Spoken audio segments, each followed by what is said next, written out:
In the busy streets of Los Angeles, Marcus Mac Thompson was an Uber driver who drew no one's attention. Quiet, polite, ordinary. When three men got into his car, he thought he was just taking them to the airport until he saw the kidnapped young girl in the back seat. That's when Mac's 15 years of Delta Force training kicked in. Because some pasts never truly disappear. They just wait for the right moment. Welcome to Human Stories. Before we begin this tale of hidden identity, unexpected courage, and a life-saving moment, tell me in the comments where you're watching from today.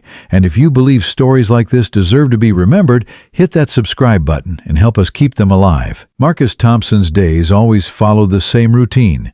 Wake up at 7 a.m., drink his coffee, check his 2015 Honda Civic, and merge into Los Angeles' heavy traffic. At 45, medium height with a beard, he was the kind of man passengers saw as just another ordinary Uber driver.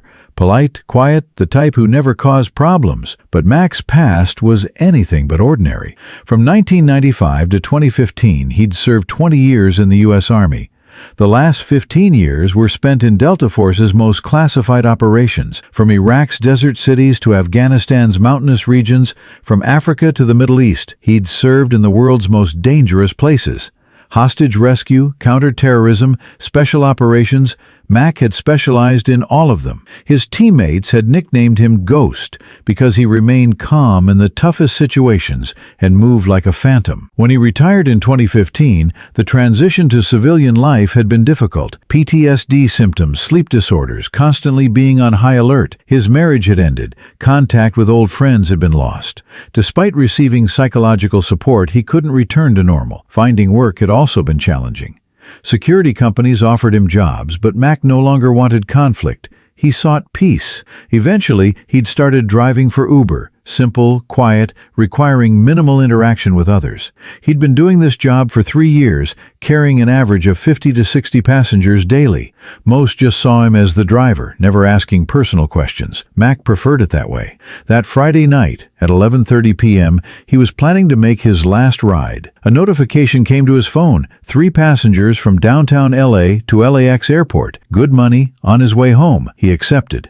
When he arrived at the specified address, 3 men were waiting for him, ages 25 to 35, dressed casually. But Mac's experienced eye noticed something abnormal about them. They were very tense, constantly checking their surroundings. Their body language was familiar to Mac, pre-operation nerves. "LAX Terminal 2, said the tall one among them, Vincent Rodriguez. Mac nodded and opened his GPS. After they got in the car, he quietly set off. But 5 minutes later, Vincent changed the plan. "Stop. We're not going to the airport. Head to East LA. Mac looked at him through the mirror. "Are you sure? You made an airport reservation." "We changed the plan," Vincent said harshly. "East LA, warehouse district." The alarm bells in Mac's head started ringing. 20 years of military experience told him something was wrong. But he didn't act yet, continuing to assess the situation. 15 minutes later, they stopped in front of an old apartment building. "Wait here," Vincent said. 2 men got out. One stayed in the car with Mac. Mac watched the man behind him through the mirror. This man, Tony, was constantly talking on the phone, keeping his voice low. Mac could catch some words: money, delivery, tomorrow morning. 10 minutes later, Vincent and the other man returned. But this time they had an 18-year-old girl with them. Her hands were tied behind her back, her mouth taped. Fear and desperation were in her eyes. Mac's heart stopped. This was definitely a kidnapping. "Keep going," Vincent said after getting in the car. "Warehouse district, 5th Street. Mac hesitated. "This girl, none of your business." Vincent's voice carried a threat. "Just drive, take your money, and leave." Mac looked into the girl's eyes through the mirror. There was something familiar in that look, a cry for help. The civilians he'd rescued in Iraq looked the same way. That's when Marcus Thompson transformed from Uber driver to Delta Force operative. "Okay," he said calmly. "Warehouse district." But Mac was actually making a very different plan. 15 years of operational experience kicked in. He quickly assessed the situation. 3 armed men, he guessed from looking at Vincent's waist. 1 hostage, moving vehicle. Advantages. He controlled the car, knew the roads, had the element of surprise. He turned off the GPS and started navigating from memory. "I'm out of gas," he said 10 minutes later. "I need to stop at a gas station." "No," Vincent said. "Go straight. If the car breaks down, your business will be affected too," Mac said logically. Vincent looked at the others. "Okay, but be quick, and don't talk to anyone." Mac went to a strategically chosen gas station, a 24-hour place with security cameras where police patrols frequently passed. While parking, he secretly disabled the door locking system. As he got out of the car, Vincent said, "Fill up the gas. We'll stay in the car." Mac started filling gas but was actually preparing to implement his plan. Vincent was on the phone. The other two were dealing with the girl. Perfect moment. Delta Force training kicked in. Mac dropped the gas nozzle, went around the car. He quietly opened the back door and applied a precision strike to the neck of the man next to the girl. The man instantly passed out. The other man was startled and reached for his weapon. Mac applied a disarm technique, took the gun. With a third move, he neutralized that man too. Vincent turned from the front seat. "What's happening?" he shouted. "Delta Force is happening," Mac said coolly, taking control of Vincent as well. Within 2 minutes, all 3 men had been neutralized. Mac untied the girl's restraints. "Who are you?" the girl asked with a trembling voice. "Marcus Thompson. You're safe now." Before calling the police, Mac learned the situation. The girl's name was Jessica Parker, a UCLA student. She'd been kidnapped while leaving campus. They were going to demand ransom from her wealthy family. When police arrived, Mac explained the incident. "I noticed suspicious behavior and intervened." Detective Sarah Chen looked at him in amazement. "How did you neutralize 3 armed men by yourself?" "I'm ex-military," Mac said briefly. "Which unit?" Mac hesitated. "Delta Force, but that's in the past." Chen was surprised. Delta Force? Incredible. A week later, Jessica's family visited Mac. Dr. Richard Parker was a heart surgeon. His wife was a lawyer. "Mr. Thompson," Dr. Parker said, "you saved our daughter's life. We don't know how to thank you." "Anyone would have done it," Mac said humbly. "No," Jessica said. "Not everyone could have, if you hadn't been there." "May I ask a question?" Mrs. Parker said. "Why are you driving for Uber, with such a background?" Mac thought about it. "Sometimes a simple life is better. Everyone seeks peace." Dr. Parker intervened. "I'd like to offer you a job at my private security company. We need someone with your experience." Mac shook his head. "Thank you, but I'll continue driving." "Why?"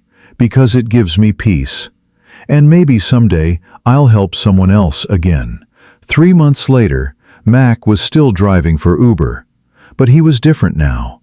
After rescuing Jessica, he felt more meaningful. His PTSD symptoms had decreased. He slept better at night. He continued driving quietly through Los Angeles streets. But now, he knew he didn't need to completely hide his past. Sometimes, that past could save lives. The incident had changed more than just Mac's perspective. Jessica started a campus safety program at UCLA, teaching students about situational awareness. Dr. Parker's security company began offering free self-defense classes to college students. Detective Chen recommended Mac for a civilian commendation, which he politely declined. "I was just doing what anyone should do," he told her, but Chen knew better. She'd seen the precision of Mac's intervention, the professional way he'd handled 3 armed criminals. "Not anyone could have done what you did," she said.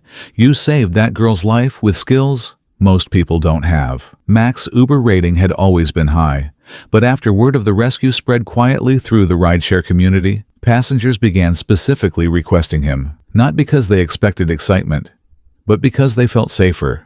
He still drove the same routes, picked up the same types of passengers, maintained his quiet demeanor.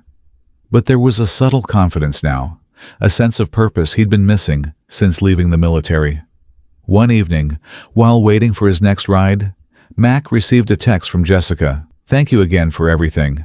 Starting my senior year next week, and I'm not afraid anymore, because I know there are people like you watching out for others." Mac smiled and typed back, "Stay safe, kid. Trust your instincts." As he put his phone away and merged back into LA traffic, Mac reflected on how life had a way of bringing your past and present together when you least expected it. He was still just an Uber driver in a Honda Civic, but he was also something more, a guardian angel in plain clothes, ready when the moment called for it. Marcus "Mac" Thompson wasn't just an Uber driver.